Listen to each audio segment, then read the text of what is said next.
السلام عليكم ورحمة الله وبركاته. إن الحمد لله نحمده ونستعينه ونستغفره ونعوذ بالله من شرور أنفسنا ومن سيئات أعمالنا. من يهده الله فلا مضل له ومن يضلل فلا هادي له. وأشهد أن لا إله إلا الله وحده لا شريك له وأشهد أن محمدا عبده ورسوله صلى الله تعالى عليه وعلى آله وصحبه وسلم تسليما كثيرا. أما بعد. أعوذ بالله من الشيطان الرجيم. إن خير من استأجرت القوي الأمين. সম্মানিত ভাতৃমণ্ডলী, আল্লাহ রাব্বুল আলামিনের প্রশংসা এবং প্রিয় নবী সাল্লাল্লাহু আলাইহি সাল্লামের উপর সালাত ও সালামের পর আজ বৃহস্পতিবার 27শে সফর 1447 হিজরি মোতাবেক 21শে আগস্ট 2025 আমাদের ধারাবাহিক বিষয়ভিত্তিক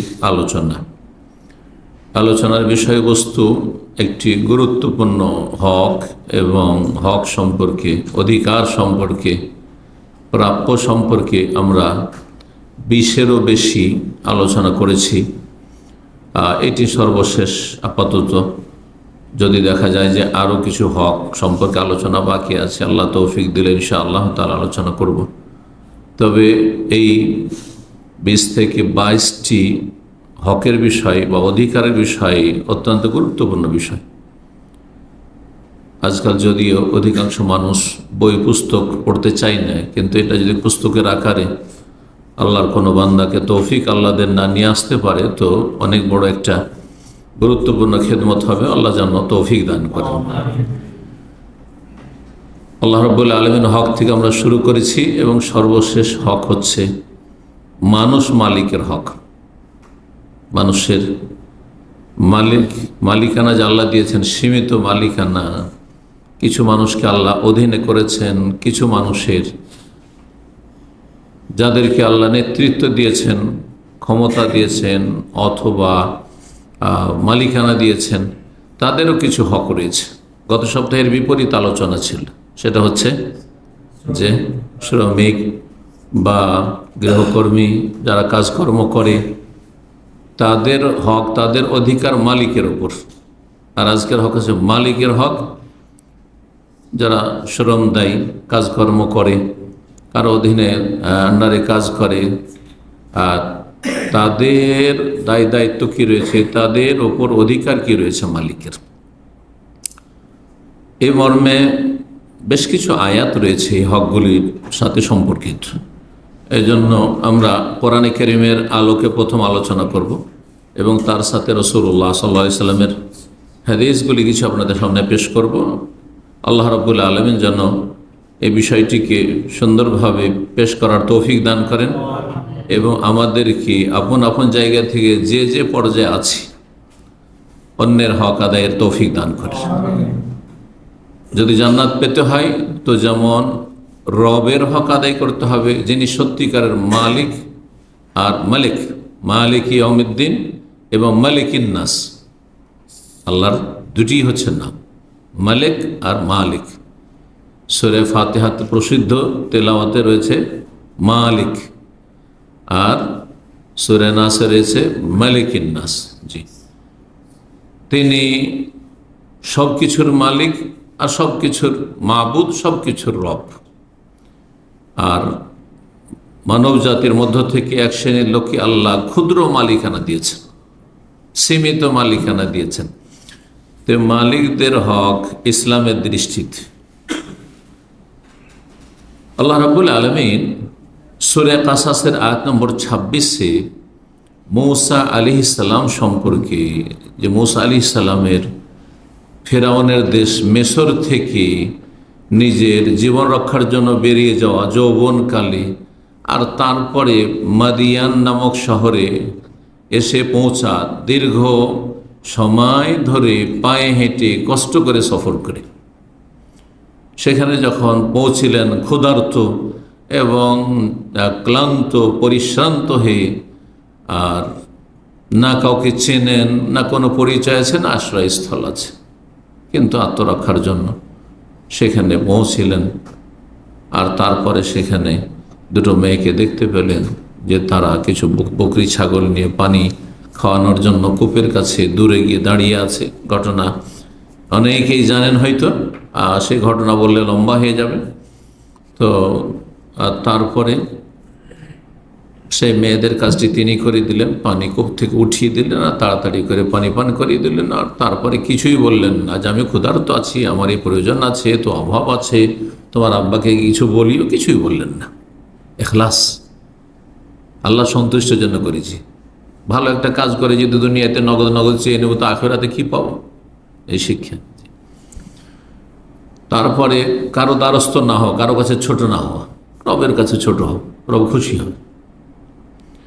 কিছুই চাইলেন না, কিছুই বললেন না। মেয়ে দুটো বাড়ি গেল, আর বাড়ি যাওয়ার পরে বাবা জিজ্ঞেস করলো, বাবা খুব বুড়ো মানুষ, আর কোনো ছেলে সন্তান নেই, কি ব্যাপার এত তাড়াতাড়ি আজকে চলে এসছে? অন্যদিন তো অনেক লেট হয় পানি পান করাতে, কারণ আগে পুরুষরা পানি পান করে, পুরুষ রাখালগুলো চলে যায়, তারপরে মেয়েরা তখন দেখে যে এখন জায়গায় খালি, পর্দানাসীন মেয়ে, যুবতী মেয়ে, সুতরাং তারা পরে শেষখানে পানি পান করান, সবসময় বিলম্ব হয় যেতে, এত তাড়াতাড়ি কী করে চলে আসলে? ঘটনা বললেন যে এরকম একজন যুবক আসলো, আর আসার পরে আমাদেরকে বললো যে তোমাদের কাজটা আমি করে দিচ্ছি। সুবহানাল্লাহ। এই জন্য তাড়াতাড়ি কাজটা হয়ে গেছে, আমাদের পানি পান করানো হয়েছে বকরিকে, আর চলে এসছি নিয়ে, বকরির পালনি। তারপরে মেয়ের ইচ্ছা যে এই ছেলেটাকে ঘরের জামাই করতে হবে, মানে দুই বোনের একজনের সাথে বিয়ে যেন হয়। কিন্তু লজ্জা, নারীদের অলংকার হচ্ছে লজ্জা, নারীদের সবচাইতে উত্তম সাজ হচ্ছে আল হায়া, লজ্জা। এমনকি পুরুষদেরও লজ্জা থাকা, নবী সাল্লাল্লাহু আলাইহি ওয়াসাল্লাম বলেন আল হায়াউ শুবাতুম মিনাল ঈমান, নর হোক আর নারী হোক, আল হায়াউ শুবাতুম মিনাল ঈমান, লজ্জা হচ্ছে ঈমানের গুরুত্বপূর্ণ একটি শাখা। 70-এর বেশি শাখার একটি হচ্ছে লজ্জা। সহিহ বুখারীর হাদিস।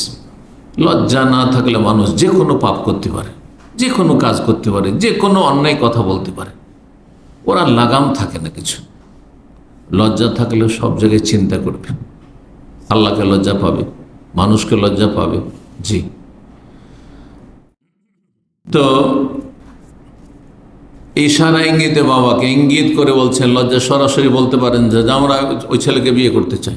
আজকালকার কিছু বেহাবে নিজেই কন্ট্যাক্ট করা শুরু করেছে, বাবাকেও বলতে যাচ্ছে না, যদিও বাবাকে বলা যায় যাচ্ছে।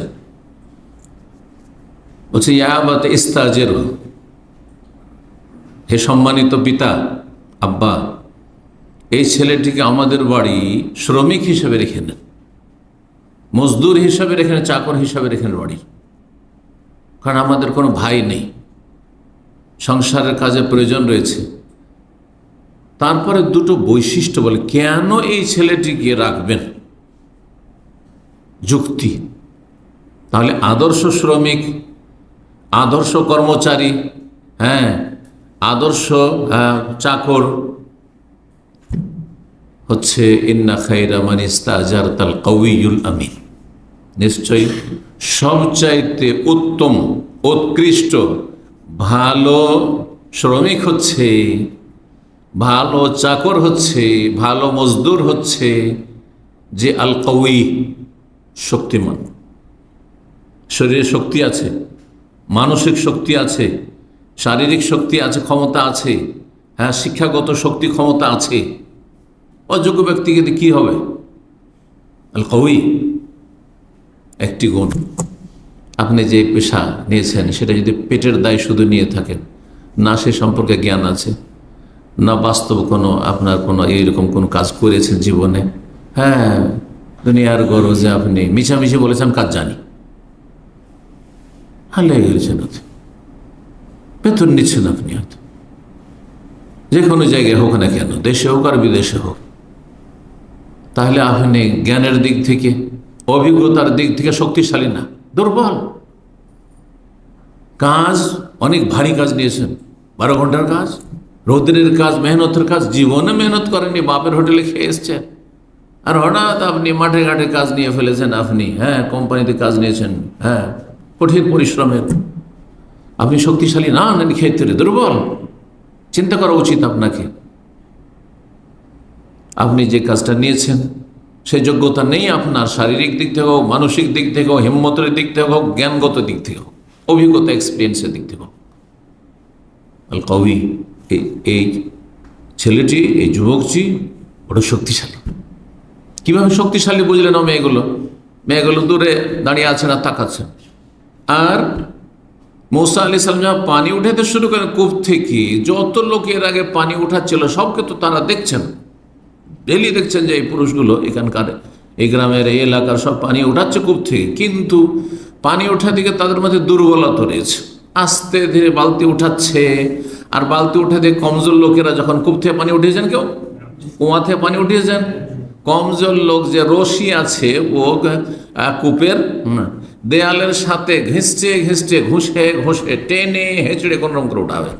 আর শক্তি যদি থাকে, আর তারপরে উঠাতে গিয়ে কোমর কি হয়ে যাবে, বাঁকা হয়ে যাবে, ঝুঁকিয়ে যাবে। কিন্তু শক্তিশালী হইলে সোজা ঢাম হয়ে দাঁড়িয়ে আছে, সোজা হয়ে দাঁড়িয়ে আছে, আর রশিকে আপনার কূপের দেয়ালের সাথে লাগতেও দিচ্ছে না, সোজা টান দিয়ে উঠিয়ে নিচ্ছে, আর ধাই ধাই করে উঠিয়ে নিচ্ছে। এসব দেখেছেন এই মেয়েগুলো, এই জন্য বললাম কবি, শক্তিশালী, বুঝলেন? আল আমিন, এবং বিশ্বস্ত। দ্বিতীয় বৈশিষ্ট্য হচ্ছে বিশ্বস্ত, আমানতদার, খেয়ানত করে না, বেঈমান না। এটা কি করে বুঝলেন? এটা এই জন্য বুঝলেন যে মেয়েগুলো যে আমাদের সাথে কথা বলছে তো আমাদের তাকাচ্ছে না। মেয়েদের সাথে কথা বললে আজকাল তাকাচ্ছে, কথা বলতে সুযোগ না পেলেও তাকাচ্ছে, বোরখা দিয়ে ঢাকা থাকলেও তাকাচ্ছে যে এদিক সেদিক কোথাও একটা ছিদ্র পাওয়া যায় কিনা, একটু হাওয়া বাতাসে কাপড় উঠে কিনা, চোখের ফাটল খোলা আছে কিনা, ওই চশমার চোখের ফাটল দিয়ে ফাঁকা দিয়ে কিছু দেখা যায় কিনা, নাউজুবিল্লাহ। এগুলো বদচরিত্র। কিন্তু সেই যুবক মুসা আলাইহিস সালাম, তিনি তখন নবী হননি, যে তিনি সবসময় নিচে তাকিয়ে কথা বলছেন। তারপরে বাড়িতে ডাকতে পারছে, ডেকে নিয়ে আসো। বুড়ো মানুষ চলতে পারছেন না, যে মেয়েগুলোকে বলছেন ডেকে নিয়ে আসো। তো মেয়েগুলো না রাস্তা দেখাবে, তাই না? তো যে রাস্তা দেখাবে সে সামনে যাবে সাধারণত, কিন্তু না, বলছে তোমরা পিছনে থাকো, আমি সামনে, যে তোমরা তো পিছন থেকে শুধু ইঙ্গিত করবে আমাকে, যাতে সামনে মহিলা হাঁটলে নজরে আসবে, পেছনে থাকতো। বলো যে ডান দিয়ে যেতে হবে, তো বাম দিয়ে যেতে হবে, পিছন থেকে বলো। সুবহানাল্লাহ, আমিন, আমানতদার। তো এখান থেকে আমরা বেশ কিছু বৈশিষ্ট্য জানতে পারলাম। কার? শ্রমিকের, মালিকের হকের ক্ষেত্রে, অধিকারের ক্ষেত্রে যে শক্তিশালী হইতে হবে, ক্ষমতা থাকতে হবে, যোগ্যতা থাকতে হবে, আর আমানত থাকতে হবে, বিশ্বস্ততা থাকতে হবে। যে আর এর বিপরীতগুলো যেন না থাকে। যে কোনো বৈশিষ্ট্য যদি আপনার মধ্যে থাকে, এর বিপরীত যেন না থাকে, আমানতের জায়গায় খেয়ানত না থাকে। তো সূরা কাসাসের আয়াত নম্বর 26-এ আল্লাহ এই আয়াতটি বলেছেন। শ্রমিকদের বৈশিষ্ট্যের ক্ষেত্রে আয়াতটি অত্যন্ত গুরুত্বপূর্ণ করেন। আজকেও আমাদের নিয়ম অনুযায়ী মোটামুটি 10টি পয়েন্ট আপনাদের সামনে পেশ করব। মালিকের হকের ক্ষেত্রে, মালিকের অধিকারের ক্ষেত্রে 10টি বৈশিষ্ট্য বা 10টি বিষয় আলোচনা করব। 1 নম্বর, মালিকের হক হচ্ছে শ্রমিকের ওপর, চাকরের ওপর, অধীনস্থ ব্যক্তির ওপর যে কাজ করছেন তাতে আপনি আন্তরিক হবেন, এখলাস। যে কোনো কাজে এখলাস থাকলে ওর কোয়ালিটি আলাদা হবে। এখলাস মানে এখলাস লিল্লাহ, আমি আল্লাহর জন্য কাজ করছি, আল্লাহর জন্য কাজ করছি, নিঃস্বার্থ কাজ করছি। অত্যন্ত গুরুত্বপূর্ণ। আমল কবুলের শর্তে প্রথম হচ্ছে ইখলাস, আর 2 নম্বর হচ্ছে নবী সাল্লাল্লাহু আলাইহি ওয়াসাল্লামের তরিকা। এক আল্লাহর জন্য করা, আর এক রসুলের তরিকা করা ইবাদত বন্দেগীর ক্ষেত্রে। কিন্তু দুনিয়ার কাজকর্মের ক্ষেত্রে যদি এমন কোনো কাজ হয় যে কাজটি নবী সাল্লাল্লাহু আলাইহি জামানায় ছিল না, যদিও শরীয়তের আওতাতে থাকতে হবে আপনার, মৌলিক নীতিমালা অবশ্য নির্ধারিত আছে, কিন্তু ধরেন এমন কাজ করছেন, এমন আপনি জায়গায় আছেন যে পরিস্থিতিগুলো তখন ছিল না, কিন্তু আপনি যে কোনো জায়গায় কাজ করেন কিয়ামত পর্যন্ত, যতই আপনার দুনিয়া উন্নতি করে যাক আর আপনার কাজের ধরন পাল্টে যাক, ইখলাসের বিষয়টি আপন জায়গায় ঠিক আছে। যে কাজ করছেন হ্যাঁ নিষ্ঠার সাথে, আপনি ইখলাস মানে নিষ্ঠা, ইখলাস মানে খুলুসিয়ত, ইখলাস মানে আন্তরিকতা, হ্যাঁ ইখলাস মানে স্বার্থপরতা নয়, নিঃস্বার্থ হয়ে কাজ করা। তাহলে এখানে আপনাকে এই অনুভূতি রাখতে হবে যে আমি যার কাজ করছি তার কাছ থেকে আমি পারিশ্রমিক নিচ্ছি, বেতন নিচ্ছি, যেভাবে নেন না কেন, দৈনিক নেন, মাসে নেন, যেভাবে নেন বেতন নিচ্ছি। সে বেশ কিছু জিনিস বা দায়িত্ব পালন করছে আমার ক্ষেত্রে। চিন্তা করুন একটা চাকরির মাধ্যমে, এই বিষয়গুলি অনেকেই চিন্তা করেন না, কিন্তু দীর্ঘদিন চাকরি করছেন অন্যের কাছে, কোনোদিন চিন্তা করেন না যে আপনার একটা বেতনে আপনার নিজের পেট, নিজের সংসার, নিজের চিকিৎসা, নিজের প্রয়োজন মেটাচ্ছেন, স্ত্রীর প্রয়োজন মেটাচ্ছেন, ছেলে মেয়ে মানুষ করা হয়ে গেল, বাপ মায়ের প্রয়োজন মেটাচ্ছেন, ভাই বোনকে মানুষ করছেন, তাদেরকে প্রতিষ্ঠিত করছেন, কত মানুষকে দান সাদকা করছেন আপনি, আর কত উপকৃত হচ্ছেন। তার একজন মালিকের কাছ থেকে আপনি কতটা লাভবান হচ্ছেন চিন্তা করুন তো দেখি। কোনোদিন এভাবে কোন চিন্তা করেছেন? সবসময় যেন একটা ঘৃণা ভাব, একটু কষ্ট পেলে অথবা একটু বিপরীত অবস্থা হইলে, কিন্তু কখনো চিন্তা করেছে আমি ছিলাম কোথায় যখন চাকরি ছিল না তখন, আর চাকরি পাওয়ার পরে আমি কত দূরে পৌঁছেছি, এবং আমার এই একটা চাকরি দিয়ে, একটা ইনকাম সোর্স দিয়ে, এই সোর্সটা বন্ধ হয়ে গেলে আমি একেবারে ভেঙে পড়বো, বা আমার পরিবার সংসার ভেঙে পড়বে, কঠিন অবস্থা হয়ে যাবে। চিন্তা করুন, এই বিষয়গুলি চিন্তা করার প্রয়োজন রয়েছে। কথা যদি এইভাবে বিস্তারিত বলি তাহলে একটি বিষয় অনেক লম্বা হয়ে যাবে, যার ফলে খুব সংক্ষেপে এই বিষয়গুলি নিয়ে আপনাদেরও চিন্তা চেতনার ক্ষমতা আছে। চিন্তার জগতে আপনিও চিন্তা করতে পারেন, আপনার বিবেক আছে, সুতরাং বিবেককে কাজে লাগাবেন। তাহলে কি হবে? কাজে নিষ্ঠা আসবে, যে আমি যেহেতু কিছু নিচ্ছি সুতরাং কিছু দিতে হবে। নেওয়ার ক্ষেত্রে যদি কম করে তো আমি সেটা অনুভব করব যে আমার সাথে অবিচার করা হলো, জুলুম করা হলো, যে আমার ন্যায্য অধিকার দেওয়া হচ্ছে না, যে সব চুক্তি রয়েছে তা পুরা করা হচ্ছে না। তাহলে এই অধিকার তো তারও রয়েছে যে আমি যদি কাজে ঘাটতি করি, ত্রুটি করি, গাফিলতি করি, আর যদি সেখানে ঠকামি করি তো আমাকেও ফেঁসে যেতে হবে হাসরের মাঠে। সুতরাং এখানে ইখলাসের সাথে আরেকটি কথা লাগিয়ে দিই, সেটা হচ্ছে যে কাজটি করবেন সুন্দরভাবে করবেন, যেন কোয়ালিটি ভালো হয়। আজকাল বিল্ডিং লাইনে আরব দেশে, আমাদের দেশে একটা পাকা বিল্ডিং মানে জানেন, আমরা ছোটকালে ইটের নিজের ভাটা করেছি, তারপরে নিজের বাড়ির ইট দিয়ে আমরা বাড়ি গেঁথেছি। জি, তো আমাদের দেশে একটা পাকা বাড়ি মানে তার আয়ু হচ্ছে 100 বছর। এখানে 20 বছর 30 বছর পরে 12টা বেজে যাচ্ছে বিল্ডিংয়ের। কেন? এর পিছনে বিভিন্ন কারণ হতে পারে, তার মধ্যে একটি হচ্ছে প্রচণ্ড গরমের দেশ, কিন্তু একটি গুরুত্বপূর্ণ কারণ হচ্ছে যে অযোগ্য লোকেরা বেশি কাজ করে, যাদের পেশা এগুলি ছিল না, যারা পেটের দায় এগুলোতে লেগেছে, ঠকামি করে কাজ করেছে, কাজ করে দিয়ে গেছে কারেন্টের সমস্যা, কাজ করে গেছে প্লাম্বিংয়ের সমস্যা, কাজ করে গেছে এখানে সমস্যা সেখানে সমস্যা।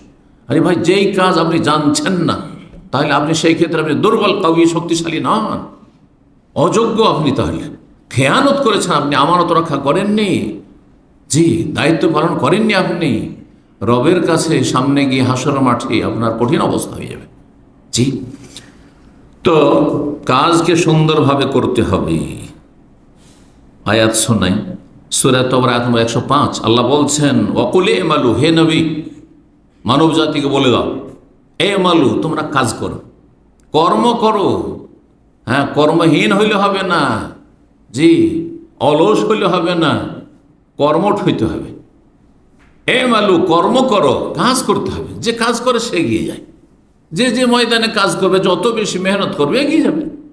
একই সাথে লেখাপড়া করে, যে যেমন মেহনত করে সে এগিয়ে গেছে লেখাপড়ার ময়দানে, ওই রকমই কাজের ময়দানে বিভিন্ন ফিল্ডে কাজ করে দেখাও। ফাসায়ারাল্লাহু আমালাকুম ওয়া রাসূলুহু ওয়াল মুমিনুন, কারণ তোমাদের আমল প্রথম আল্লাহ দেখছেন, স্বয়ং সব কিছু দেখছেন, ওয়া রাসূল রাসূলুল্লাহ সাল্লাল্লাহু আলাইহি ওয়াসাল্লামের জীবদ্দশায় রাসূলও দেখছেন সাল্লাল্লাহু আলাইহি ওয়াসাল্লাম যে তোমরা কে কেমন আমল করছে, আবু বকর কেমন করছে আর আবু হুরায়রা কেমন করছে, আর ওই মুনাফিকদের যারা দল বলের লোক তারা কেমন করছে, সব দেখছেন রাসূলুল্লাহ সাল্লাল্লাহু আলাইহি ওয়াসাল্লাম। ওয়াল মুমিনুন, মুমিন মুসলিরা সমাজের ওরাও দেখছে, আপনার সুপারভাইজার দেখছে, আপনার ফোরম্যান দেখছে, আপনার মালিক দেখছে, আপনার মালিকের পরিবারের লোকেরা দেখছে। ওয়াল মুমিনুন, মুমিন মুসলিমের আশেপাশে ওরাও দেখছে। এটি ইবাদতের ক্ষেত্রে যেমন, আকীদার ক্ষেত্রে যেমন, তেমনই দুনিয়ার এই সব কাজকর্মের ক্ষেত্রে যে যেমন কাজ করবে সবাই বুঝবে যে এই কাজে কেমন। ঠিক কিনা বলেন, চিন্তা করেন। ইবাদত বন্ধ যদি 5টা মসজিদে করেন তো কেউ বলে যে বেনামাজি, সবাই বলে যে 5টায় ফজরের দিকে প্রথম কাতারের দিকে, সবাই বলবে। ঠিক ওই রকম কাজের ক্ষেত্রে যদি আপনি অ্যাক্টিভ হন আর যদি আমানতের সাথে কাজ করেন আর যদি সত্যি হক আদায় করেন, সবাই আপনার সুনাম করবে। আল্লাহ দেখছেন, রসুল দেখছেন, আর মুমিনরাও দেখছেন। এবং আল্লাহর কাছে ফিরে গেলে তখন সেখানে চূড়ান্ত ফয়সালা হবে। আল্লাহ জানিয়ে দেবেন কে কেমন কাজ করেছে, কার কোয়ালিটি কেমন ছিল। তারপরে আরেকটি বিষয় রয়েছে এখানে, সেটা হচ্ছে মুরাকাবার বিষয়। সুফিদের মুরাকাবা না, সেটি গুমরাহি। মুরাকাবা মানে আল্লাহ আমাকে দেখছেন, আল্লাহ আমাকে দেখছেন, আল্লাহ আমার শুনছেন, আল্লাহ আমার সব জানছেন। এই বিষয়গুলি সব সময় মস্তিষ্কে মগজে বসিয়ে রাখে, কখনো যেন সরে না যায়। আল্লাহ দেখছেন, মালিক দেখলো না, নেই ফোরম্যান, নেই সুপারভাইজার, আমি একাই কাজ করছি। হ্যাঁ, তারপরে হিসাবও নেই, আমাকে টার্গেটও দেওয়া হয়নি যে এতটা করে আসতে হবে। কিন্তু আল্লাহ তো দেখছেন, আল্লাহ তো জানছেন, আল্লাহ তো শুনছেন সব কিছু। কি করছো তুমি? সুবহানাল্লাহ। আল্লাহ যেন বুঝার তৌফিক দান করেন। সূরা যুখরুফ আয়াত নম্বর 80 আল্লাহ ইরশাদ, আম ইয়াহসাবুনা, মানুষরা কি এরকম মনে করে, আন্না লা নাসমাউ সিররাহুম ওয়া নাজওয়াহুম, আমি তাদের গোপন কথা শুনি না, আর তারা যে গোপন আলাপ করে চুপি সারে কথা বলে, কানে কানে কথা বলে, তো বুঝি না বা জানি না, সব শুনছি। আল্লাহ বলছেন বালা, এটা অবশ্যই। আল্লাহ বলছেন যতই গোপনে বলো না কেন, এমনকি মনে কোনো কথা আসলো সেটাও আল্লাহ জানে, ভালো মন্দ। ও রসুল, এমনকি ও রসুলনা লাদাইহিম ইয়াকতুবুন, আর অতিরিক্ত হচ্ছে যে আমার দূতেরা মানে ফেরেশতারা ওই সমস্ত মানুষের পাশে বসে লিখতে আছে। এটা অতিরিক্ত। আমি আল্লাহ জানি, ওইটি দিয়ে হিসাব করে নিতে পারতাম ভালো মন্দের, হ্যাঁ, সৎ অসতের, জান্নাতি জাহান্নামীর, কিন্তু তারপরে আমি আমার দূতকে ফিট করে রেখেছি কিরামান কাতিবের, সম্মানিত ফেরেশতাদেরকে। ইয়ালামুনা, তারা জানছে, লিখছে। ইয়াকতুবুন, এখানে তারা লিখে সাথে সাথে রেকর্ড করছে। ইল্লাল্লাযী রাকিবুন আতীদ, আল্লাহ সূরা কাফে বলেছেন। সূরা আলাকার 14তে আল্লাহ বলছেন, আলাম ইয়ালাম বিআন্নাল্লাহ ইয়ারা, মানুষ কি বিষয়টি জানে না, বুঝে না, বিশ্বাস করে না যে আন্নাল্লাহ বিআন্নাল্লাহ ইয়ারা, আল্লাহ দেখছেন। আরে কেউ না দেখুক, ক্যামেরা না লাগানো থাক, আল্লাহর ক্যামেরা লাগানো আছে এখানে, ক্যামেরা ফেরেশতাদের, তারপর আল্লাহ দেখছেন। জি, কাজকে সুন্দরভাবে করতে হবে। যেই কাজে আপনি লেগেছেন সেই কাজ সুন্দরভাবে করতে হবে, কোয়ালিটি ভালো হইতে হবে। প্রত্যেক প্রতিষ্ঠানে আজকাল একটি ডিপার্টমেন্ট আছে কোয়ালিটি কন্ট্রোল, জানেন তো? কোয়ালিটি কন্ট্রোল, কোয়ালিটি ভালো হইতে হবে। এর দলিল হাদিস রয়েছে, ইমাম তাবরানির কিতাব তাবরানি মোজাম কবিরে রয়েছে, মোজাম আওসাতে রয়েছে, এবং ইমাম বাইহাকির শুআবুল ঈমানে রয়েছে। আল্লামা আলবানী হাদিসটিকে হাসান বলেছেন। মা আয়েশা রাদিয়াল্লাহু তাআলা হাদিস বর্ণনা করছেন, রাসূলুল্লাহ সাল্লাল্লাহু আলাইহি ওয়াসাল্লাম বলেন, ইন্নাল্লাহ আয ইউহিব্বু ইযা আমিলা আহাদুকুম আমালান আইয়ুতকিনাহু। বলছেন যে রাসূলুল্লাহ সাল্লাল্লাহু আলাইহি ওয়াসাল্লাম বলেন যে আল্লাহ তাআলা ভালোবাসেন এমন ব্যক্তিকে, ইযা আমিলা আহাদুকুম আমালান, যখন তোমাদের কেউ কোনো কর্ম করে, আমল করে, সে ইবাদতের আমল, হ্যাঁ, সে নামাজ, রোজা, হজ, যাকাত, ইবাদত, বন্দেগী, জিকির, আজকার, হ্যাঁ, তেলাওয়াত ইত্যাদি হোক, অথবা দুনিয়ার কাজ, মানুষের হক আদায় করে মানুষের কাছ থেকে কিছু নেওয়া হোক, যে কোন আমল করছেন, আপনি কর্মক্ষেত্রে ডিউটি করছেন, আপনি মালিকানা করছেন, হ্যাঁ, আপনি নেতৃত্ব দিচ্ছেন, আপনি বাড়িতে আছেন, কোন যে আচরণ করছেন আপনার স্ত্রীর সাথে, আপনার স্ত্রী স্বামীর সাথে কি আচরণ করছে, হ্যাঁ, ভাই বোনরা কে কার সাথে আচরণ করছে, ছেলে মেয়ে বাবা মায়ের সাথে কেমন আছে, এই যে আমল। কর্ম ছাড়া মানুষ থাকে না। ভালো কর্ম করছে অথবা মন্দ কর্ম করছে, যে কোনো কাজ করেন না কেন আল্লাহ পছন্দ করেন কি, যে আইয়ুতকে না হোক, কাজটিকে সুন্দর করে করবেন আপনি, সুন্দর করে করবেন আপনি। ইতকান মানে মজবুত করে করা, সুন্দর করে করা, যেই কাজে কোনো রকমের ত্রুটি না থাকে। 2 নম্বর হক হচ্ছে মালিকের অধীনস্থদের ওপর, তা হচ্ছে তাদের কথা শুনবেন এবং মানবেন। আসসামু ওয়া তাআ, শুনতে হবে আর মানতে হবে, আনুগত্য করতে হবে। আপনাকে মালিক বলছে যে কাজগুলি এভাবে করতে হবে, আপনি নিজের মনে করলে হবে? হ্যাঁ, আজকে ওই জায়গায় ওই সাইটে কাজ করতে হবে, আপনি অন্য সাইটে গেলে হবে? হ্যাঁ, না। আপনার কাছ থেকে যে সময়টা নিয়েছে, যতটা সময়ের চুক্তি আছে, সেই সময়টা আপনার নয়, কিন্তু সেই সময়টা তাদের। আর আপনার সাথে যে ধরনের কাজের কথা আছে তার বাইরেও বলছে না, কিন্তু সেই কাজটা আজকে এখানে, কালকে ওইখানে, জায়গায় তো জায়গায়, হ্যাঁ, এই কাজটি আগে করতে হবে, ওইটা পরে করতে হবে। আপনি যদি সেখানে বলেন না, যেটা আপনি পরে বলছেন সেটা আমি আগে করব, চলবে? জায়েজ নয়। তাহলে আপনি মালিকের হক আদায় করলেন না। সে আপনার ওপরে ছোট মালিক হোক আর মেজো হোক, সেজো হোক আর বড় হোক, হ্যাঁ, ফোরম্যান হোক, সুপারভাইজার হোক আর সাইটের কোনো ম্যানেজার হোক বা যা কিছু হোক না কেন, জি, এই মর্মে শুনতে হবে, মানতে হবে। বহু দলিল কোরআন হাদিসে রয়েছে, বহু দলিল কোরআন হাদিসে রয়েছে। কিন্তু কতটা মানতে হবে? যতক্ষণ পর্যন্ত আল্লাহ এবং রসুলের আনুগত্যের বাইরে চলে না যায়। যদি আল্লাহর নাফরমানি হয়ে যায়, হ্যাঁ, নবীর নাফরমানি হয়ে যায়, কোনো গুনহার কাজ হয়, তাহলে মানা যাবে না। আপনাকে বলছে 8 ঘন্টা তোমার কাছ থেকে নিয়েছি, কাজ নেবো, আর আপনাকে মদের ফ্যাক্টরিতে কেউ যদি লেগে, আপনার মদের দোকানে লাগায়, আপনাকে যদি আপনার তামাক বিড়ি আর ওই সিগারেট কোম্পানিতে লাগিয়ে দেয়, আপনার জায়েজ নয় সেই কাজ করা। হ্যাঁ, ছুঁড়ে দিয়ে ফেলে দিয়ে চলে আসতে হবে সেই চাকরি, জি। অথবা রাষ্ট্রীয় কোনো আইন কানুনের বিরুদ্ধে না হয়, কারণ শাসকের আনুগত্য আল্লাহ ফরজ করেছে।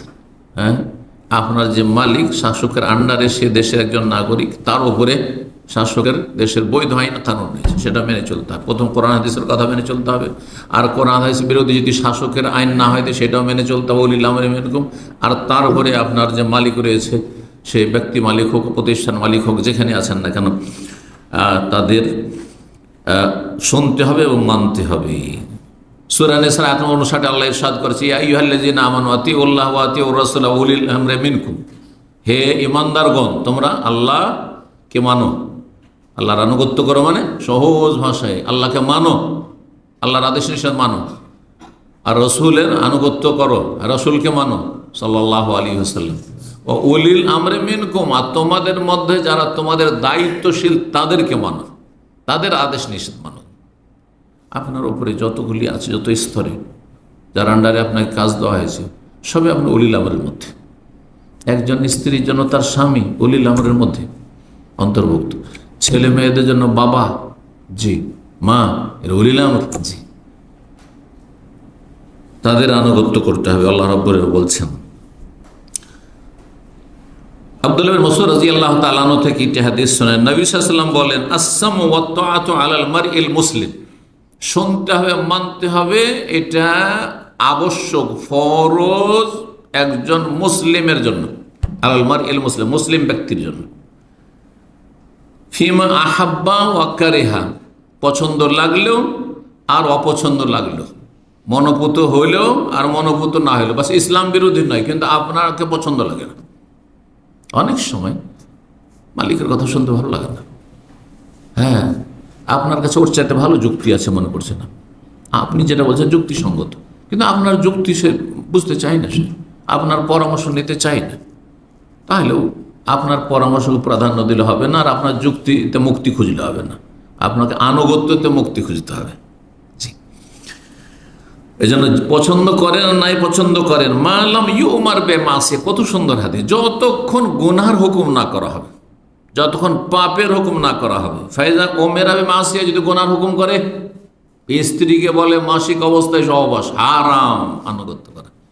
স্ত্রীকে বলে রোজা রমজানের দিনে সহবাস হারাম, আনুগত্য করা, ছুঁড়ে ফেলতে হবে এরকম পাপিষ্ঠ স্বামীকে। জি হ্যাঁ, এইরকমই যদি ছেলেদেরকে বলে যে মারামারি কর, তো হারাম ভাই বাবার আনুগত্য করা, যা হারাম ব্যবসা কর, এই কর সেই কর, যা মানুষের দ্বন্দ্ব কর, হ্যাঁ ক্ষতি করে আয়, হারাম। যারা কৃষি কাজ করে ছেলেকে বলে যা ওর জমি আর ফসল ঝুড়ে চলে আয়, এইসব হয়ে থাকে গ্রামে গঞ্জে। কারণ আমাদের দেশের মানুষ যত অশিক্ষিত, হ্যাঁ এমনকি শিক্ষিতরাও, কারণ শিক্ষিত তো ইসলামের শিক্ষিত নয়। সমস্যা হচ্ছে যারা আমাদের দেশে শিক্ষিত তারা ইসলাম সম্পর্কে শিক্ষিত নয়, যার ফলে তারাও বড় বড় জালেম, তারা বড় বড় জালেম। কখনো শিক্ষা নেই, আর কখনো শিক্ষা থাকলেও এমন শিক্ষা আছে যেই শিক্ষা তাকে মানুষের মতো মানুষ তৈরি করেনি, অমানুষ হয়ে থেকে গেছে, দুনিয়ার উচ্চ শিক্ষিত হয়েছে। আল্লাহ তাদের অনিষ্ট থেকে রক্ষা করুন। তো রাসূলুল্লাহ বললেন ফাইজা ওমেরা বেমাসিয়া, যদি গুনার নির্দেশ দেওয়া হয়, অর্ডার কিন্তু কাজটি পাপের, তো বলছেন ফালা সামা ওয়ালা তা, না শুনবেন না মানবেন, শুনবো না মানবেন না, তখন শুনবেন না মানবেন না। আপনাকে বলা হচ্ছে দাড়ি মুন্ডে আসতে হবে, না শুনবেন না মানবেন। আল্লাহরও ভরসা করুন, রিজিক আকাশে রয়েছে, কোনো মানুষের হাতে রিজিক নেই।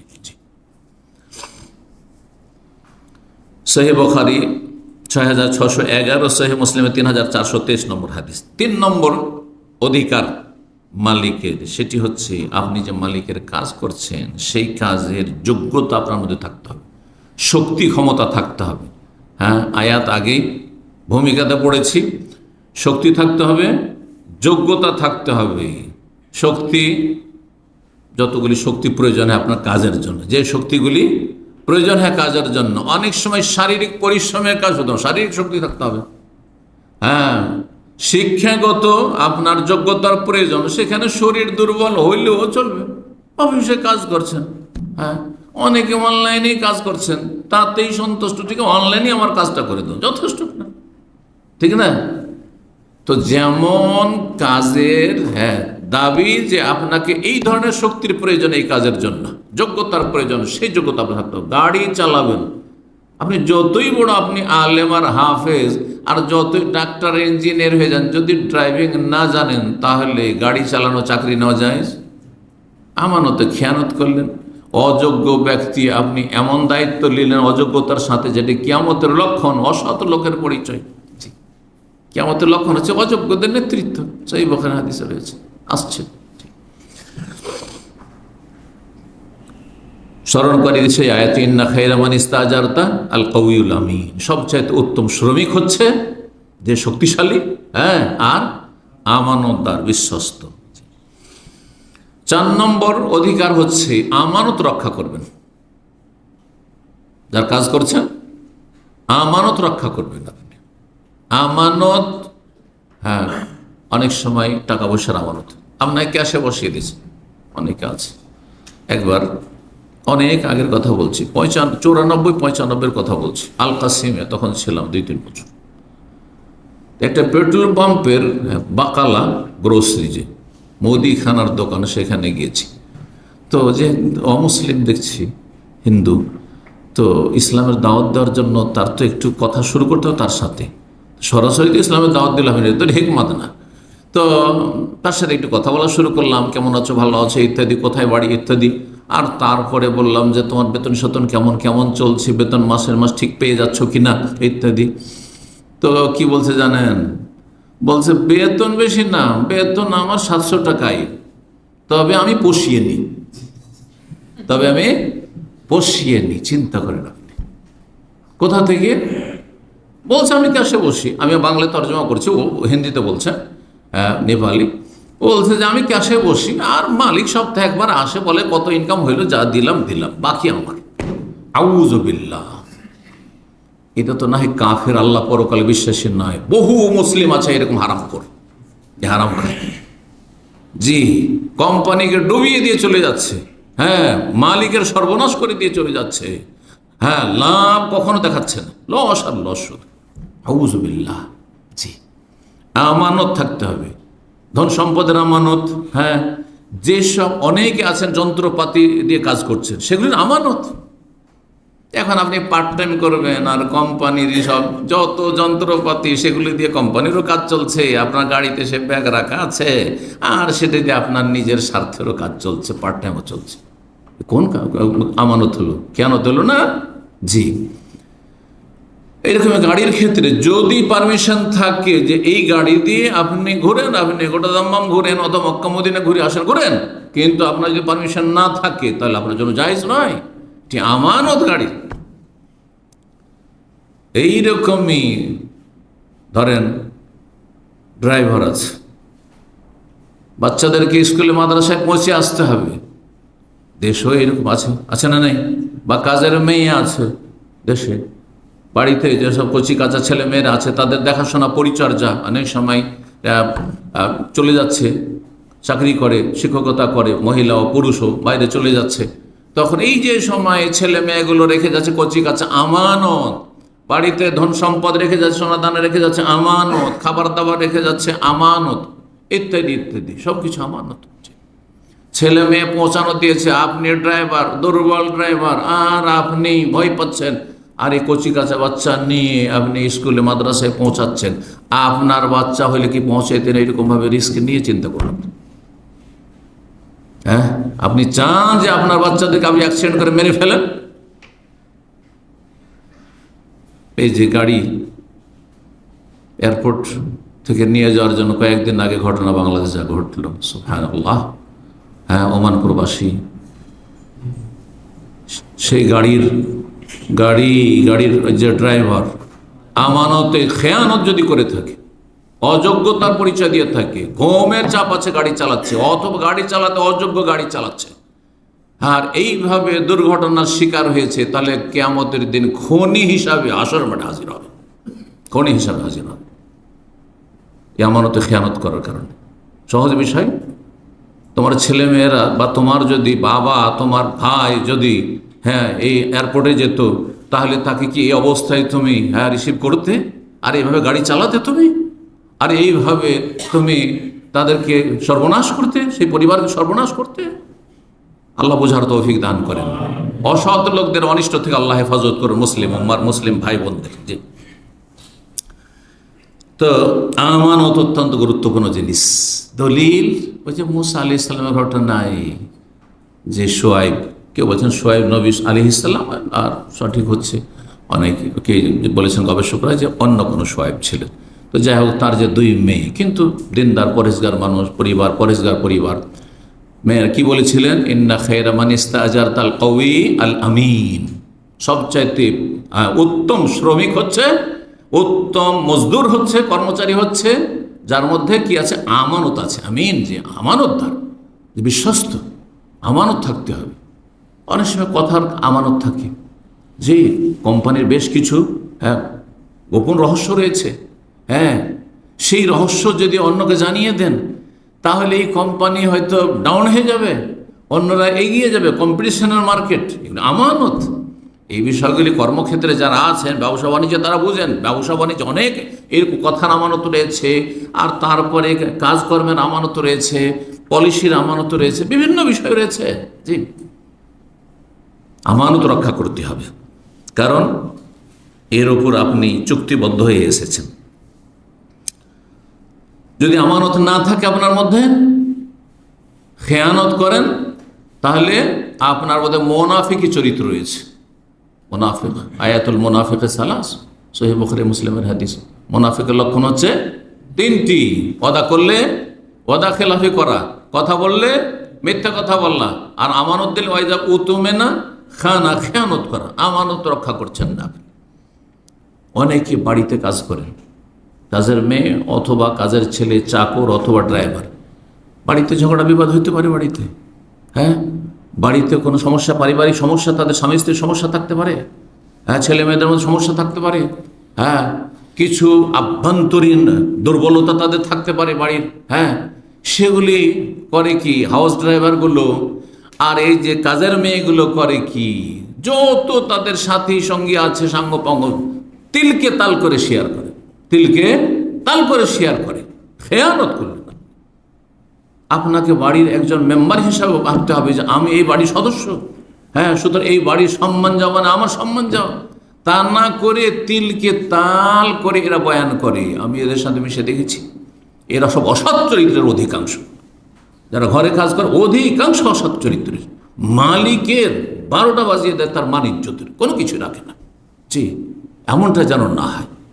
তারপর এটি গীবত, গীবত নয়, দোষ থাকলেও গীবত। আপনার হক নষ্ট করেছে, বিচার চাওয়ার জন্য আপনি কাউকে বলতে পারেন। যদি আপনার হক নষ্ট না হয়, বাড়িতে তাদের যদি আভ্যন্তরীণ সমস্যা থাকে, এগুলো বাইরে কেন বলবেন আপনি? আপনার বলার কোনো অধিকার নেই। আপনাকে বিশ্বাস করে বাড়ির ভিতরে কাজ দিয়েছি, অথবা বাড়ির ভিতরে বেশ কিছু বিষয় আপনি জেনে ফেলছেন, তাই বলে আপনি সেক্ষেত্রে কথার খেয়ানত করবেন, আপনি কথাগুলি পাচার করবেন, আপনি তাদের মান ইজ্জত সমাজে নষ্ট করবেন, আপনি ওটাই জায়েজ নয়, হারাম।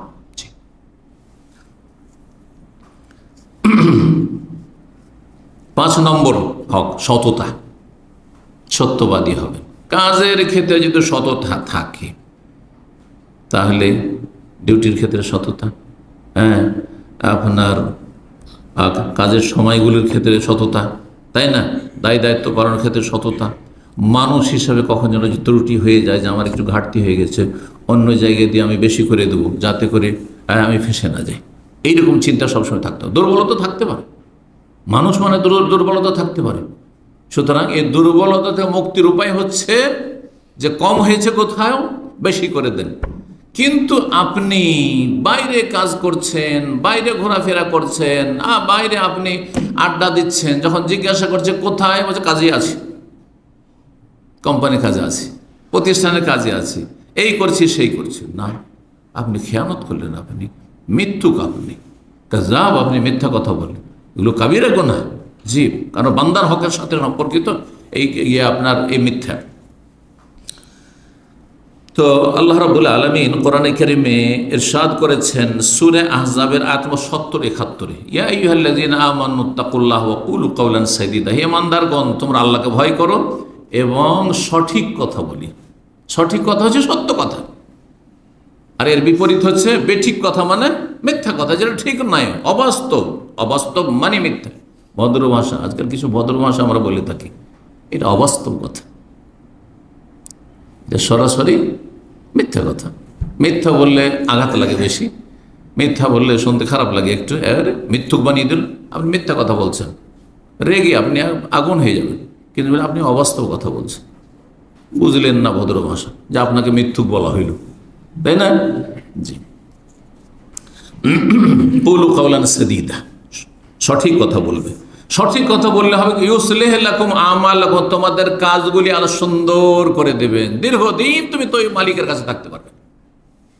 সুন্দর, এই ময়দানের এই ব্যাখ্যা করেন আয়াতের, তোমাদের কাজগুলিকে সুন্দরভাবে পরিচালনা করে, তোমার চাকরি খাবে না, কখনো চাকরি যাবে না, কারণ তোমার প্রয়োজন, কখনো তোমার মধ্যে কোনো মিথ্যা পাইনি, খেয়ানত পাইনি, হ্যাঁ, সততা দেখেছে তোমার মধ্যে। ইউসলিহ লাকুম আমালাকুম, তোমার কাজগুলি সুন্দরভাবে আল্লাহ পরিচালনা করবে, হ্যাঁ, রুজি ভালো অবস্থায় লেগে থাকবে, তাহলে অবস্থান, হ্যাঁ, ওপরে যাবে, হ্যাঁ, তোমার উন্নতি হবে, পদোন্নতি হবে।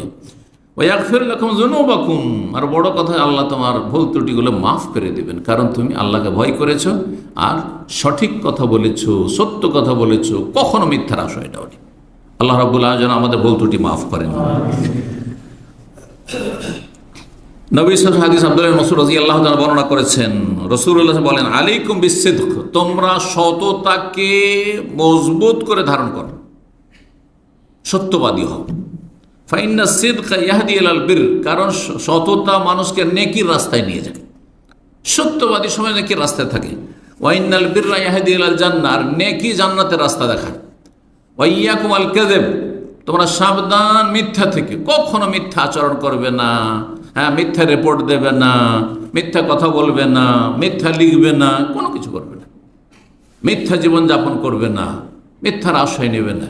ফাইনাল কাযিবা ইয়াহদি ইলাল ফুজুর, কারণ মিথ্যাচারিতা মানুষকে পাপের দিকে ঠেলে দেয়। এক মিথ্যা ঢাকার জন্য কয়েক মিথ্যা বলতে হয়, একটা মিথ্যা ঢাকার জন্য আরো কয়েকটা গুনাহ করতে হয় না?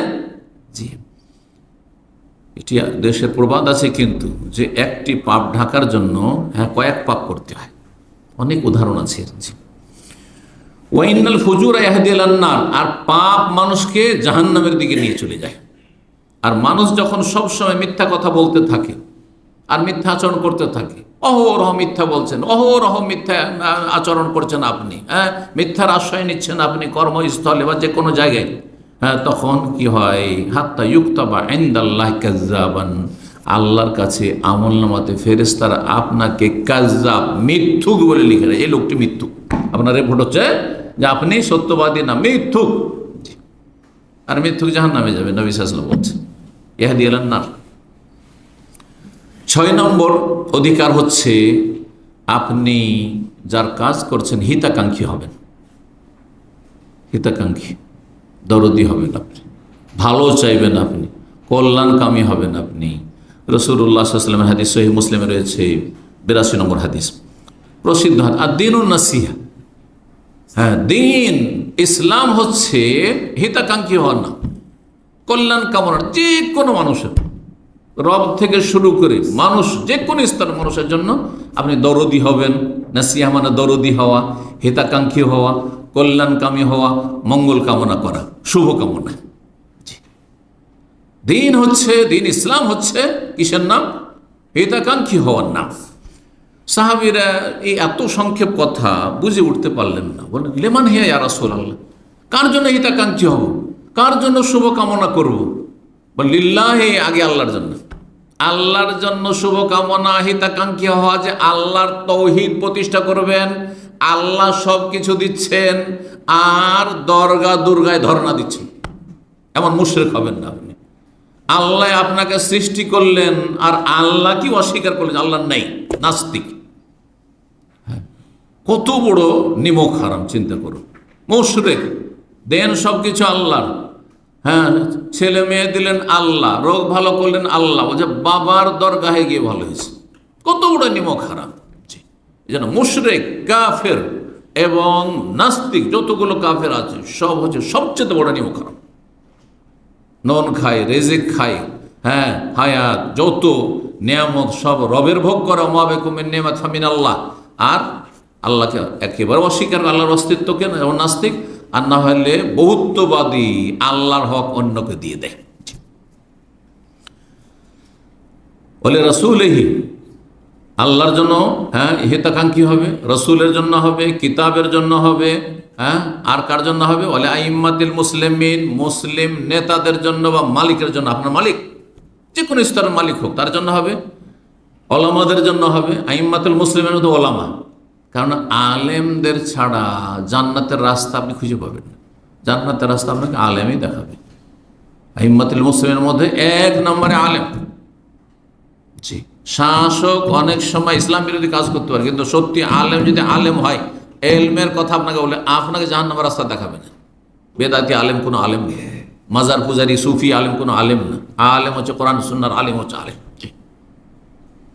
বলে আইম্মাতুল মুসলিমিন, মুসলিম নেতাদের হিতাকাঙ্ক্ষী হবে, ও আম্মাতিহিম, এবং জনসাধারণ, প্রত্যেক ব্যক্তির পাশে লোক বসে আছে অথবা রাস্তাঘাটে চলছে, যে কোনো জনসাধারণ আপনি হিতাকাঙ্ক্ষী হবেন। কারো আপনি অকল্যাণ চাইবেন না, কষ্ট চাইবেন না, দুঃখ চাইবেন না, তাহলে হিংসা করবেন না, শত্রুতা করবেন না, ঘৃণা করবেন না, দিন দুনিয়ার কল্যাণ চাইবেন তার জন্য। সুতরাং অমুসলিমকে ইসলামের দাওয়াত দেবেন যাতে করে জাহান্নামে না চলে যায়, এটা হচ্ছে তার হিতাকাঙ্ক্ষী হওয়া।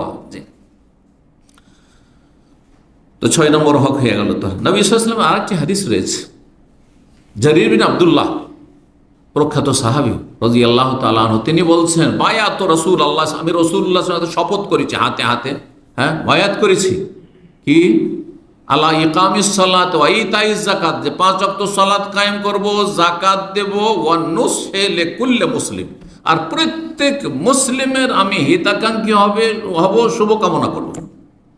প্রত্যেকের, মালিক হোক আর আপনার অধীনে হোক, আপনার আমির হোক আর গরিব হোক, আপনার তার কাছে স্বার্থ গরজ থাক আর নাই থাক, যে কোনো মানুষের জন্য আপনি কি হবেন? হিতাকাঙ্ক্ষী হবেন। জি, অন্য ছেলে করলে মুসলিম। 7 নম্বর মালিকের হক হচ্ছে যে চুক্তি করেছেন, ওয়াদা করেছেন, সেই চুক্তি পুরা করবেন আপনি। চুক্তি বিরোধী কাজ করবেন না, ওয়াদা খেলাফি করবেন না। আপনি যে কন্ট্রাক্ট হয়েছে, কন্ট্রাক্ট, জি, আপনাকে যা দিতে চেয়েছে তিনি দেবেন, আর আপনি যা দিতে চেয়েছেন তা। আপনাকে বলেছে যে আপনাকে এই এতটা দেব, আপনি সেখানে বলবেন না এতটা না, চলবে না, এখন এত দিতে হবে। অনেক ট্যাক্সি ড্রাইভার আছে, আপনি গেলেন, এটা দেশে বেশি হয়, জানি না এখানে হয় কি না, কারণ ট্যাক্সিতে সাধারণত চড়া হয় না, কিন্তু দেশে ভুক্তভোগী সময় দেখেছি, বলে 100 টাকা নয় 200 টাকা বা 500 টাকা কথা হলো, আর যাওয়ার পরে বলছে যে না আমাকে অনেক কষ্ট করতে হয়েছে, আরও 100 টাকা দিতে হবে। আর যদি কিছু বললেন, আপনি হয়তো বিদেশি মানুষ, ওদের গন্ডা পান্ডার সাথে সব যোগাযোগ আছে, সব তাদের এই আপনার আছে, ইউনিয়ন আছে, সমিতি আছে, ড্রাইভারের সব এক হয়ে যাবে, হয়তো সব লুটপাটি করে নিল, না তো ডাকাতের ছিনতাইকারী কবলে গিয়ে ফেলে দিবে। এই সালেম বলল না, যা চুক্তি হয়েছে সে চুক্তির ওপর।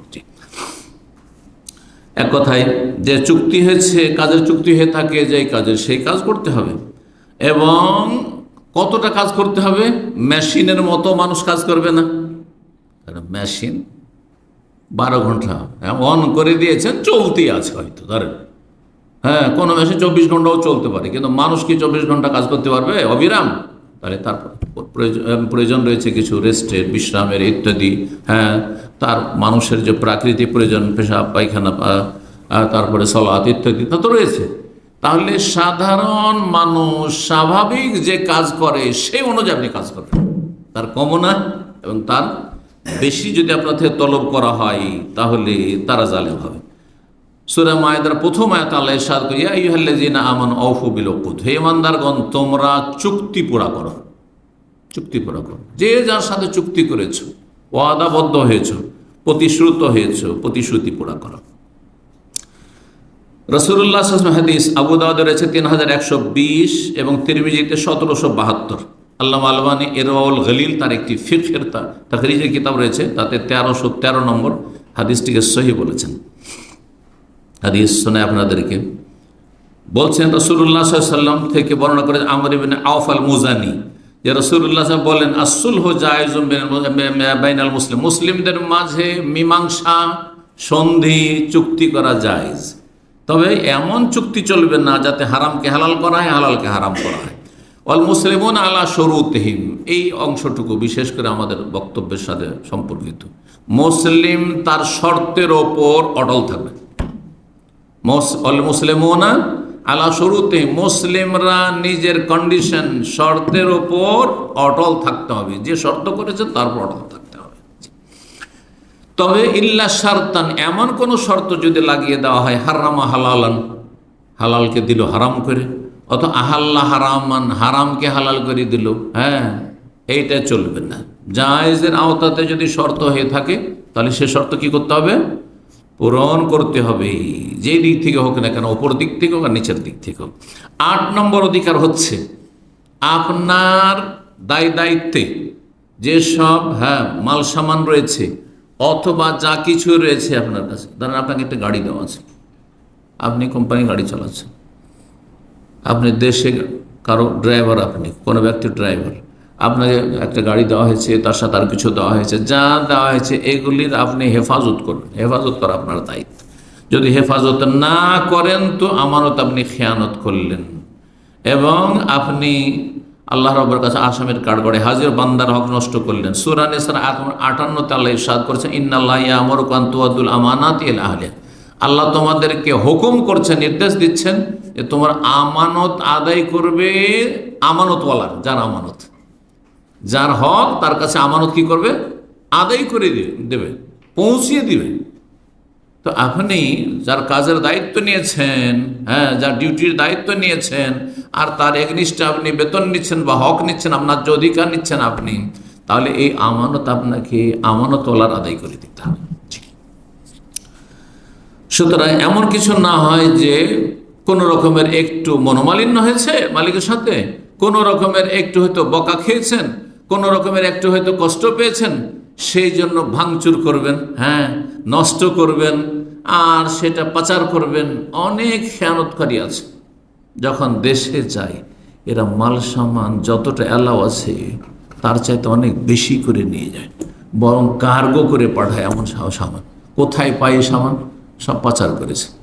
হ্যাঁ, 1 বছর 2 বছর সব চুরি করেছে। হ্যাঁ, যখন তখন চুরি করেছে। অনেক সময় খারাপ হয়নি, তার বলছে না খারাপ, এটা রিজেক্ট, আর তারপরে গিয়ে বাইরে গিয়ে পার্ট টাইম করতে ওটাকে ওখানে সেট করে দিল। নাউজুবিল্লাহ, হাদ্দেস ওয়ালা হারাজ। এইরকম কত খেয়ানতকারী আছে। আপনার মালিকানায় যা দেওয়া হয়েছে সেগুলির হেফাজত করবেন, সেগুলি নষ্ট করবেন না।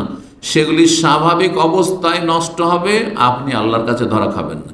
কিন্তু যদি অস্বাভাবিক কিছু হয় তার সাথে, সেগুলির সাথে, আর তার কারণে নষ্ট হয়, আপনার কারণে সেগুলি নষ্ট হয়, তাহলে আপনাকে হিসাব দিতে হবে রবের কাছে, মনে রাখতে হবে। এবং বান্দার হক আল্লাহ মাফ করবেন না যতক্ষণ বান্দা না মাফ করবে। 9 নম্বর অধিকার হচ্ছে যে আপনি কখনো জুলম অত্যাচার করবেন না, সীমা লঙ্ঘন করবেন না।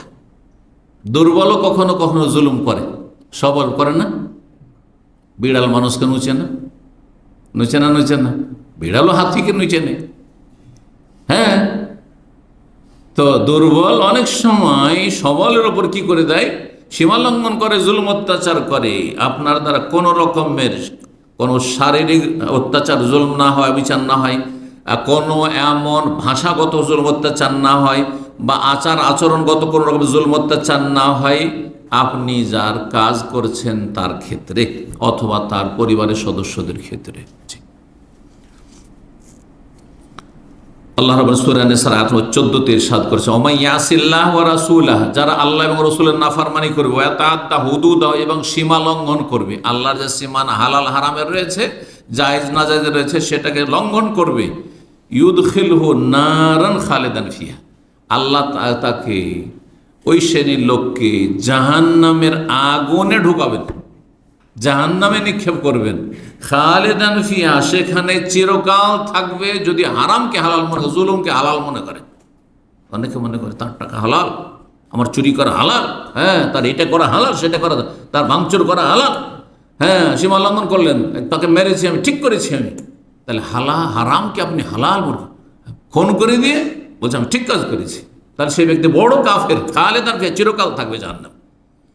আর যদি হারামকে হারাম মনে করে, বিশ্বাস করে, তারপরে যদি সীমা লঙ্ঘন করে আবেগে, তাহলে চিরকাল মানে হচ্ছে দীর্ঘকাল জাহান্নামে থাকবে। ওয়ালাহু আযাবুম মুহিন, এবং যেই ব্যক্তি সীমা লঙ্ঘন করবে, জুলম অত্যাচার করবে, অন্যায় অবিচার করবে, তার জন্য লাঞ্ছনা করা শাস্তি রয়েছে, অপমানজনক শাস্তি রয়েছে। আল্লাহ অপদস্থ করবেন হাসরের মাঠে সমস্ত মানুষের সামনে। আল্লাহ রাব্বুল যেন আমাদেরকে সংযত হওয়ার তৌফিক দান করেন, মানুষের হক, আল্লাহর হক যথাযথ আদায়ের তৌফিক দান করেন। সর্বশেষ 10 নম্বর হক, সেটি হচ্ছে আপনি যার বেতন নিচ্ছেন তার কাজ করবেন। হ্যাঁ, বেতন নিচ্ছেন কারো আর কাজ করছেন আর কারো, এমনটা যেন না হয়। হ্যাঁ, সরাসরি হয়তো অন্যের কাজ করছেন বা অন্যের স্বার্থে কাজ করছেন, আপনি অন্যের স্বার্থে কাজ করছেন, এটা করবেন না। আর একটু কাজ নেবেন না। অনেক, হ্যাঁ, আপনার ফোরম্যান আছে, সুপারভাইজার আছে, ম্যানেজার আছে, ছোটো মোটো, হ্যাঁ, মালিকের ডিউটির সময় নিজের বাসায় গিয়ে ফোরম্যান কাজ করাচ্ছে লেবারকে, হ্যাঁ, সুপারভাইজার নিজের স্বার্থে কাজে লাগিয়েছে, নিজের ছেলে মেয়েকে নিয়ে আসার জন্য লাগাচ্ছে, হ্যাঁ, ড্রাইভার হচ্ছে কোম্পানির, আর ওকে দিয়ে ওই সুপারভাইজার বলছে যা আমার বাচ্চাদেরকে স্কুল থেকে নিয়ে আয়। হারাম, হারাম। আপনার উপরের মালিকের কাছে পারমিশন নিয়েছেন, যদি পারমিশন না থাকে তো জায়েজ নয়। আপনি কাজ করবেন যার নুন খাচ্ছেন তার গুণ গে, অন্যের স্বার্থে কাজ করবেন না। অনেকেই দুর্বল ইমানের কর্মচারী, আপনার ডিউটির সময়কালে পার্ট টাইম করে ওঠে, এত ফোরম্যান নেই, অধা ফোরম্যান সুপারভাইজারকে ম্যানেজ করে নিয়েছে, ঘুষ বকশিস দিয়ে ম্যানেজ করে নিয়েছে, আর তারপর বাইরে চলে গিয়ে কি করছে, সেখানে পার্ট টাইম করছে। জি, খেয়ানত। ডিউটির সময় ডিউটির সময় বাইরে অন্য কোনো স্বার্থে কাজ করতে পারবেন না। আপনি কাজ করবেন যেই মালিকের আপনি বেতন খাচ্ছেন, হ্যাঁ, পারিশ্রমিক নিচ্ছেন, সেই মালিকের স্বার্থে কাজ করবেন, অন্যের স্বার্থে কাজ করবেন না। যদি এটা করেন তাহলে আপনি আমানত নষ্ট করলেন, খেয়ানত করলেন এবং অযোগ্যতার প্রমাণ দিলেন। রাসূলুল্লাহ সাল্লাল্লাহু আলাইহি ওয়াসাল্লামের হাদিস, আবু হুরায়রা রাদিয়াল্লাহু তাআলা আনহু থেকে বর্ণিত, হাদিস সহিহ বুখারীর 57 নম্বর হাদিস, এটি দিয়ে আলোচনা শেষ করছি। বলছেন তিনি আবু হুরায়রা, বাইনামান নবী সাল্লাল্লাহু আলাইহি ওয়াসাল্লাম ফি মাজলিসিন, একবার রাসূলুল্লাহ এক মজলিসে বসেছিলেন, ইউহাদ্দিসুল কওম, আর বেশ কিছু সাথী সঙ্গীরা সাহাবা রয়েছে, তাদের সাথে কথাবার্তা বলছেন, দিনের কথা চর্চা করছেন। জাহু আরাবিয়ন, একজন বেদুইন যাযাবর আসলো বাইরে থেকে, এসে জিজ্ঞেস করলো, মাতাস সাআতু ইয়া রাসূলুল্লাহ, কিয়ামত কখন হবে, কিয়ামত কখন অনুষ্ঠিত হবে? ফামাদা রাসূলুল্লাহ ইউহাদ্দিসু, রাসূলুল্লাহ সাল্লাল্লাহু আলাইহি ওয়াসাল্লাম নিজের কথা চালিয়েই গেলেন। আলোচনার মাঝখানে কেউ যদি এসে প্রশ্ন করে আমাকে, তাহলে আমার উচিত হবে আলোচনা চালিয়ে যাওয়া, তার প্রশ্নে ভ্রুক্ষেপ না করা। হয় তার দিকে কান দিতে হবে না, আর না হলে তাকে বসিয়ে দিতে হবে। জি, এটি হচ্ছে শিক্ষা নবী সাল্লাল্লাহু আলাইহি ওয়াসাল্লামের। নবী সাল্লাল্লাহু আলাইহি ওয়াসাল্লাম নিজের কথা চালিয়ে গেলেন, তার দিকে ভ্রুক্ষেপ করলেন না। ফাকালা বাযুল কওম, তখন কিছু কিছু লোকেরা মন্তব্য করে, সামিয়া মাকাল, নবী সাল্লাল্লাহু আলাইহি ওয়াসাল্লাম শুনেছেন হয়তো ওই লোকটির কথা, বেদুইনের কথা, ফাকারেহা মাকাল, কিন্তু তার এইভাবে আলোচনার মাঝখানে এসে প্রশ্ন করা, কোনো জিজ্ঞাসা করা, এটাকে রাসূলুল্লাহ সাল্লাল্লাহু আলাইহি ওয়াসাল্লাম অপছন্দ করেছেন, তাই ভ্রুক্ষেপ করেননি, ইগনোর করেছেন। ঠিক আছে। ওয়াকাল বাযুম, কেউ কেউ বলল, না না এটা না, বাল্লাম ইয়াসমা, নবী সাল্লাল্লাহু আলাইহি ওয়াসাল্লাম ওর কথা শুনেননি, হয়তো নবী সাল্লাল্লাহু আলাইহি ওয়াসাল্লাম ওর কথা শোনেননি, বেদুইনের কথা। হাত্তাই কাজা হাদিসাহু, রাসূলুল্লাহ সাল্লাল্লাহু আলাইহি ওয়াসাল্লাম যখন তার বক্তব্য আলোচনা শেষ করে ফেললেন, তখন বললেন, আইনা সাইর আনিস সা, যে কিয়ামত সম্পর্কে একটু আগে আমাদের আলোচনার মাঝখানে জিজ্ঞেস করছিল, সে কোথায়, কোথায় ওই লোকটি?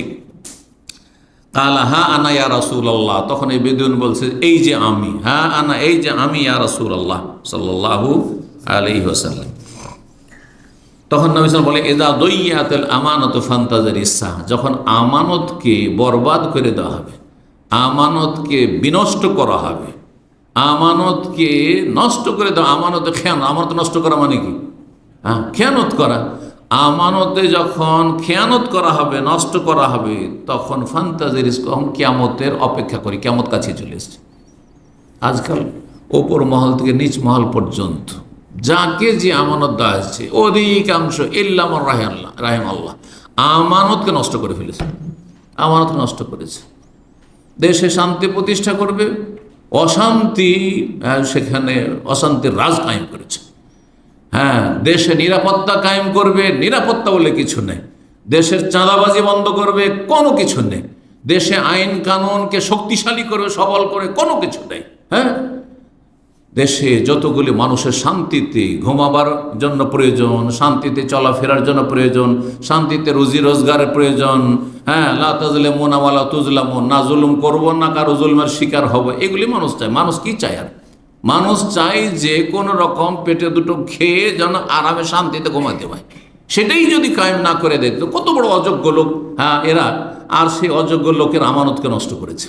ইযা যুইয়াতিল আমানাত, যখন আমানতকে নষ্ট করে দেওয়া হবে, ফান্তাজিরিস সাহ। তো আপনি একজন কর্মচারী হিসাবে, অত বড় জায়গায় না গিয়ে আমরা আসল বিষয় দিয়ে ফিরি, কর্মচারী হিসাবে আপনার কাছে যে আমানতগুলি রয়েছে, সেই আমানত নষ্ট, ডিউটির আমানত নষ্ট করছেন, মাল সামানের আমানত নষ্ট করছেন, কথাবার্তার আমানত নষ্ট করছেন, আপনি কোম্পানির স্বার্থে কাজ না করে কোম্পানির স্বার্থের বিপরীত কাজ করছেন, এই কোম্পানি আপনার এইসব আচার আচরণের জন্য ক্ষতিগ্রস্ত হচ্ছে, তার প্রতিষ্ঠানের বিভিন্ন কিছু ধন সম্পদ ইত্যাদি ক্ষতিগ্রস্ত হচ্ছে, তাহলে আপনি আমানতকে বরবাদ করলেন। সুতরাং কিয়ামত কাছে এসেছে, কিয়ামত কাছে এসেছে। আপনি একজন কিয়ামতের আলামত। রাসূলুল্লাহ সাল্লাল্লাহু আলাইহি ওয়াসাল্লামকে জিজ্ঞেস করলেন, সাহাবীরা বুঝতে পারলেন না, আমানত কেমন করে নষ্ট হয়ে যায়। কারণ তখনকার প্রথম শিক্ষার আলো জ্বালানো হচ্ছে। ওয়াকাইফা ইযাআতু ইয়া রাসূলুল্লাহ, কেমন করে আবার আমানত নষ্ট করে মানুষ?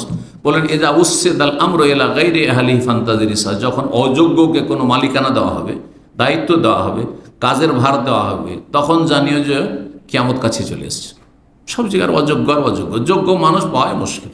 ফতোয়া দেওয়ার ক্ষেত্রে অযোগ্য, মোল্লা ফতোয়া দিচ্ছে, মসজিদের ইমাম হাফেজ ফতোয়া দিচ্ছে, দাঁড়িয়ে দেখলেই ফতোয়া জিজ্ঞাসা করা শুরু করছেন, অযোগ্য জাহেলরা ফতোয়া দিচ্ছে, জেনারেল লাইনে দু চার হরফ পড়ে ফেসবুকের বড় বড় মুফতি হয়ে গেছে।